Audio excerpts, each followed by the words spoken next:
Our next guest is Tim Peel. His Twitter bio says retired NHL referee, rules analyst at dailyfaceoff.com, and mortgage broker in St. Louis, Missouri.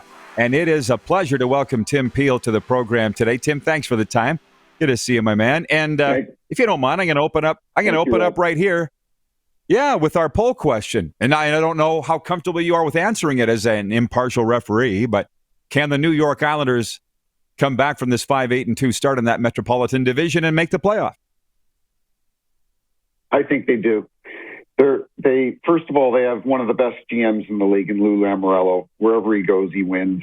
And Barry Trotz is really an incredible coach. First of all, he was. I last year towards the end of my season, I wasn't going to see the Islanders again, and I said I went over to the bench and I said, Trotzy, and the bench was listening, and I said, I would referee you guys 82 games a year. He goes, why is that to me? And I go, you never hear a peep from him. You never hear a peep from the bench.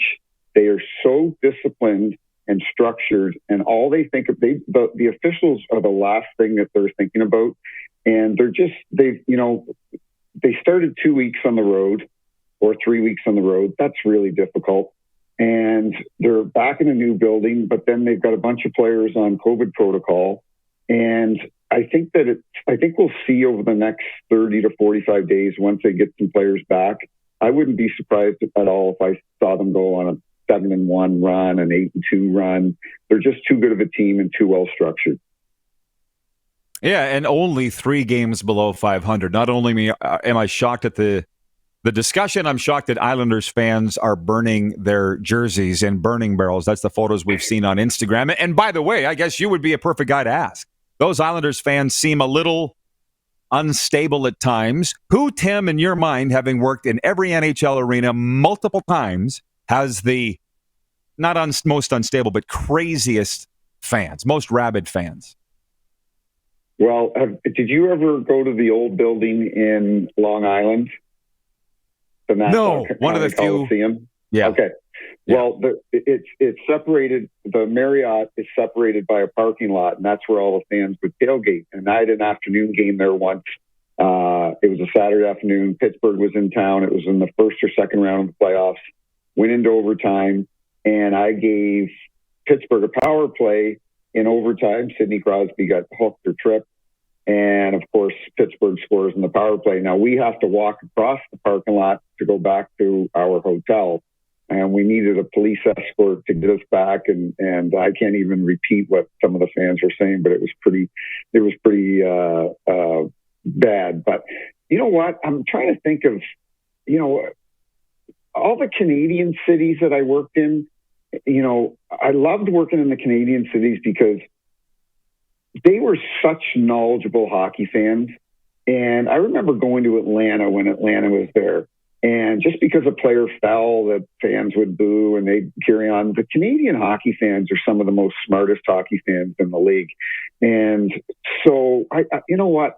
All of them, I like all of them. A lot of people didn't like working in Philadelphia. I loved working in Philadelphia. We know the story where they snowballed Santa Claus at the Eagles game years ago, and they're known to be unruly fans. But I really developed a good relationship with the fans there over the years, and I liked working in all the buildings.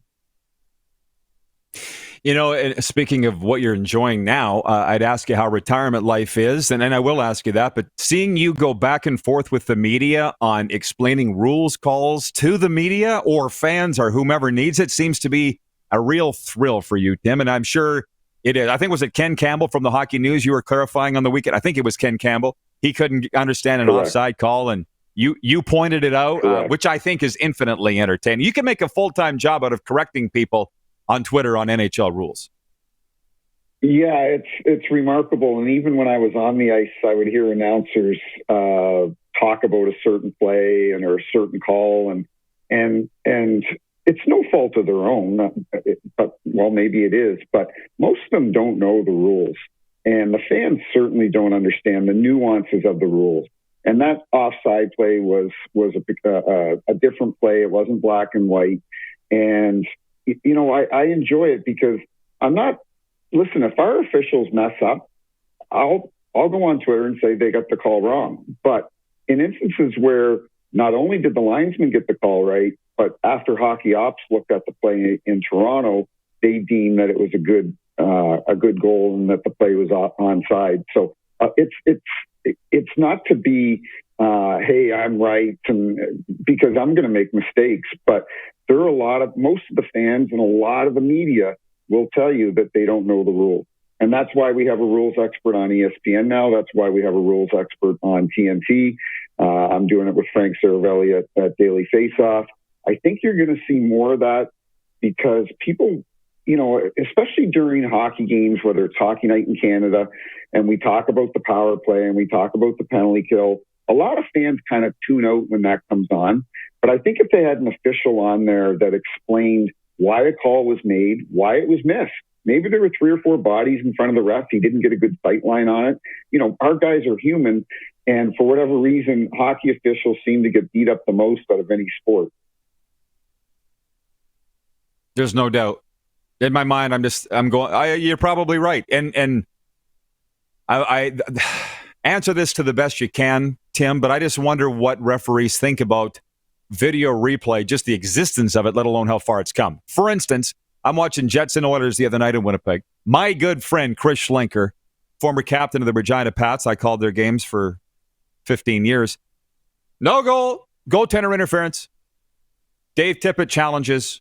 They overturn it, and it's a goal. If you know the one, I don't know if you know the one I'm talking about, Draisaitl on the 5-on-4 power play. And I thought, man, it's correcting refs' mistakes and, for lack of a better term, making them look bad, even though nobody's perfect.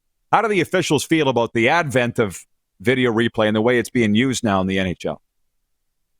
No, that's a good question, Rod. You're absolutely right about making the refs feel bad. I would say that was not that the league was trying to make us look bad, but as an official, I would feel bad and I would feel embarrassed when they first brought it in that I couldn't get the correct call in real time and that it took somebody to dissect it and look at it in Toronto to get the call right. But I remember I was doing a game in New York at Madison Square Gardens one night, and I missed a goalie interference call on Henrik Lundqvist, and it was the deciding goal. This is before we had video review. And everybody thinks, I felt terrible after the game. They lost the game 3-2. I felt terrible. And everybody thinks the officials just go back to the hotel and have a couple beers and forget about it. But that wasn't the case. It bothered me for 3 or 4 days. I had that pit in my stomach.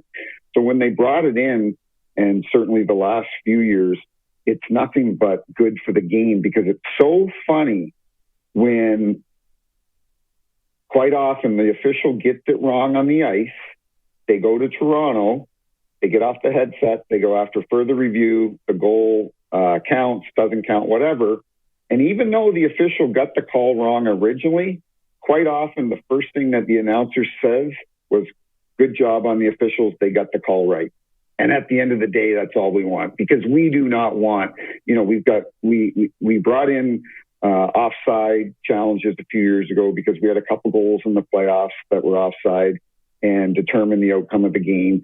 And at the end of the day, we just want to get the call right. And I don't know if you remember the play in 2019 when the Blues won the Cup. And it was game 3 or 4 in St. Louis against the hooking in the offensive zone. The hooking in the offensive zone on Tyler Bozak when they called the go back. Oh, it was the hand pass by Timo Meier in overtime to a fellow Shark player, and they put it in the net, and the game ended. San Jose went ahead in that series, and I was a standby official for that game, and we're watching it on the TV in the room, and I'm like, this is not good.